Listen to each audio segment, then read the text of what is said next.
Salut à tous, c'est Mathieu de l'imprimerie à réaction et aujourd'hui je vais vous montrer comment calibrer votre fichier pour l'impression. C'est parti!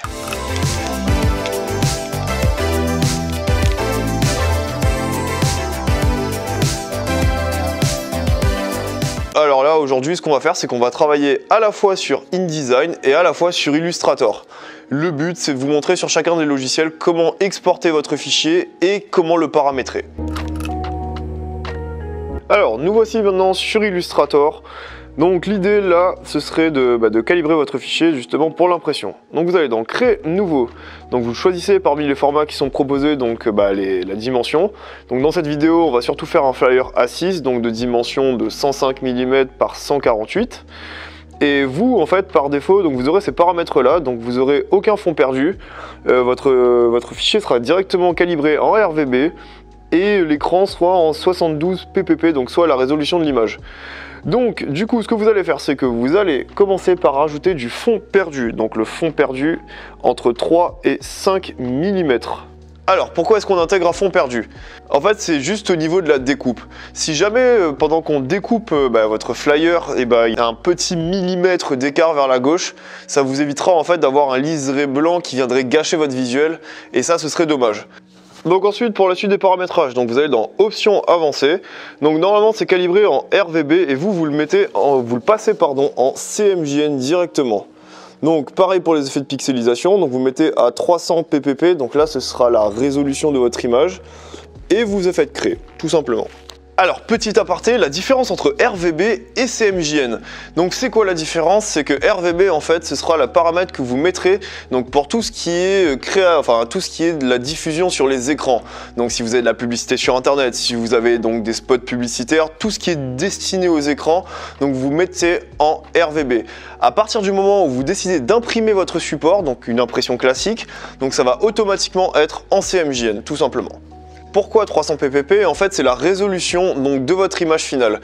Donc l'idée, c'est que quand vous sélectionnez 72 ppp et 150 ppp, en fait, ce sont pour le web, en fait.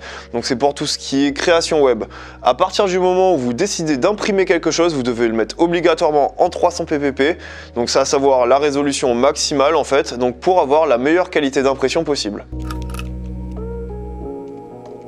Donc une fois votre document créé, vous pouvez vous apercevoir qu'il y a des petites bandes rouges donc, sur les côtés donc, qui correspondent en fait au fond perdu.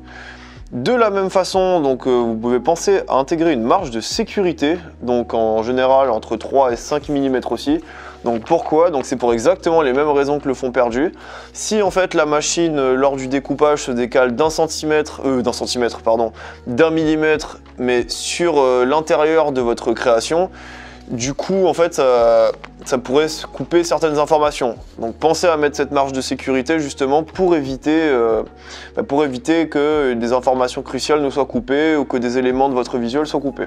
Alors, je me permets de revenir quelques petites secondes donc, sur cette histoire de marge de sécurité et de fond perdu, parce que je ne sais pas si c'est vraiment clair pour tout le monde, donc du coup, je vais quand même apporter quelques précisions. Donc pour ça, en fait, j'ai imprimé ce flyer sur une jolie feuille A6, donc je ne sais pas si vous voyez. Alors, je suis désolé, mais le fond blanc, on le voit pas très bien, du coup, on va bien regarder ici. Mais en fait, l'idée du fond perdu, c'est que si jamais, en fait, à la découpe, la machine se met à 1 mm sur la gauche, en fait, vous allez avoir cette petite trace blanche et qui fera pas très joli. Et de même, si jamais la machine se décale vers l'intérieur, il va y avoir, en fait, ça va couper votre flyer. Et si vous avez mis des informations dedans, et le flyer ne sera pas réussi. Donc du coup, pensez bien à la marge de sécurité et au fond perdu, c'est très important. Donc voilà, une fois les marges de sécurité intégrées, je vous retrouve juste après l'importation de mon design. Alors voilà, donc maintenant que mon flyer a été créé, bon je sais c'est pas le plus beau de tous, mais l'idée c'est de vous montrer les astuces pour l'impression. Donc là ce que je vais faire, c'est étendre mes fonds perdus. Donc là le but c'est de créer donc, du fond perdu jusqu'à la ligne rouge. Donc bien évidemment vous pouvez aussi créer votre design en prenant en compte directement ces fonds perdus. Moi ce que je fais là, bon je le fais à la fin. Donc voilà, donc une fois vos fonds perdus créés, vous pouvez l'exporter. Donc là je vais vous montrer comment on va le faire sur Illustrator et ensuite on passera sur InDesign pour vous montrer. Alors du coup, là ce que vous allez faire, c'est que vous allez dans Enregistrer sous, vous allez vous sélectionner Adobe PDF, donc vous enregistrez en PDF, très important. Donc vous renommez votre fichier, donc moi ça va être tuto impression A6, donc là en l'occurrence. et ensuite vous faites exporter. Une fois l'exportation fait, vous aurez des paramétrages avant, donc les paramètres généraux vous pouvez les laisser tels quels. La compression, donc moi je l'ai mis en zip, alors si vous voulez vous pouvez faire un arrêt sur image pour voir les paramètres que j'utilise, mais moi c'est cela. Ensuite vous allez aller dans repères et fond perdu, et là vous allez obligatoirement cocher trait de coupe. Alors une fois votre fichier exporté, donc vous pouvez l'ouvrir en PDF, et voilà ce que ça va donner. Donc c'est le PDF donc avec les traits de coupe en CMJN et avec le fond perdu. Donc là les traits de coupe c'est quoi? Donc c'est les traits qui vont indiquer à l'imprimeur en fait où couper tout simplement. Alors maintenant nous voici sur InDesign. Donc là on a créé notre flyer donc sur InDesign. Donc maintenant je vais vous montrer en fait les paramètres d'exportation. Donc là on a tout, on a les fonds perdus, donc on a le carré noir donc qui représente en fait le flyer A6 et le carré bleu qui représente l'extension jusqu'au fond perdu. Donc là l'idée c'est qu'on va dans exporter. Donc vous choisissez votre fichier, donc là vous le renommez. Donc là ça va être pour moi tuto impression InDesign. Donc A6 donc sur InDesign.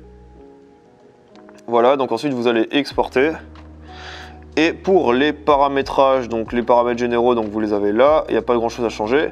Les paramètres de compression, je vous laisserai faire un arrêt sur image si vous voulez mettre les mêmes. Moi je mets en compression zip pour alléger un petit peu le fichier, et pour tout ce qui est pixels par pouce,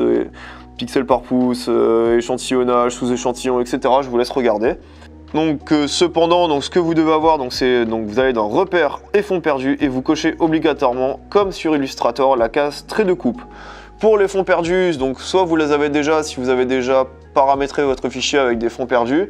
Si vous ne les avez pas, vous mettez autant de fonds perdus que vous voulez. Donc là, moi j'ai mis 5 mm depuis le début, donc je garde 5 mm de fonds perdus. Et ensuite, vous allez dans exporter, et voilà. Alors voilà, donc du coup il vous reste plus qu'à l'ouvrir en PDF. Donc comme sur la version Illustrator, donc vous avez les traits de coupe, le CMJN. Alors voilà, j'espère que cette vidéo vous aura plu. Si vous avez des questions quelconques, n'hésitez pas à me les poser dans la barre des commentaires et j'y répondrai. Et je vous dis à la prochaine pour un nouveau tuto. Allez, à plus!